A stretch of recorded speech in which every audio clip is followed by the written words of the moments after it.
tonight. What it was like to be in the middle of those flood rescues. Good evening, everyone. Thank you for joining us. I'm Ron Fowler. Megan has the night off. Channel 8 was right there in Columbus as it was happening. Nebraska Task Force 1 performing more than a dozen water rescues. Well, Channel 8's Rachel Miner spoke to two members of the task force and has the exclusive. Rachel?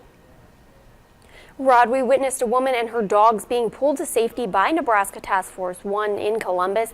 And for the first time, we're hearing from two task force members on what it's like being in those icy waters. Two words that mean so much to the men and women of Nebraska Task Force 1. Being able to see them help someone and that person give you a hug when they get off the boat, or when you hear the National Guard say they've evacuated the person safely in their helicopter.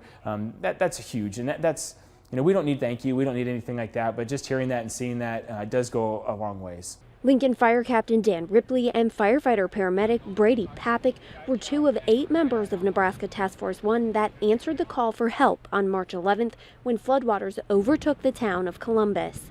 It was the first time the task force was activated to serve in its home state. The 8-man crew made the hour-and-a-half trek from Lincoln to Columbus, preparing for what they were about to encounter. It was nothing like I've ever really seen before. Most of us have been around the country responding to hurricanes and different flooding, but this was different. We saw semis floating down these streams. We saw ice chunks the size of vehicles that our boat operators had to navigate around. And so it was a very intense, serious, critical situation, knowing that we still had people that were in these waters, or in their homes still in these waters, that were rising with flood water that needed to get out. For 2 days, the task force performed over a dozen rescues, pulling people from their flooded homes. When missions became too dangerous, the National Guard was called in to assist with helicopters.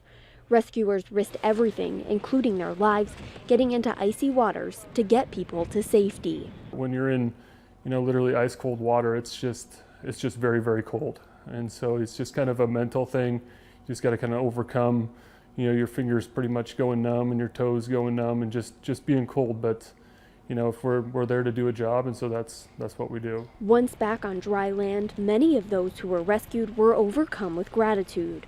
We were there as Task Force 1 pulled Tanya Pfeffer's mom and her 2 dogs to safety.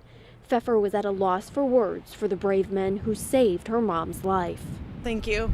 Their efforts are not recognized enough. They're risking their lives every day. For innocent bystanders, for people that try and wait it out, that didn't anticipate the waters to rise this high, but thank you. For the rescuers who selflessly serve on the task force, they don't do it for the thanks. The desire to help fuels their passion. It's truly an honor as Nebraska Task Force 1 to be able to be there for those people in that time and to help them through that. Both Dan and Brady said they've been deployed to a lot of natural disasters, but they've never seen the amount of devastation that they did working in the Columbus area. And I love to hear them say it's an honor to be able to help other people. We should mention Bailey Bischoff and Alden German. They were stranded in Columbus for 2.5 days, and that's where much of that video came from. So want to give a shout out to them as well for being able to, so we can get the story out to people. All right, Rachel, thank you. Well, 6 more.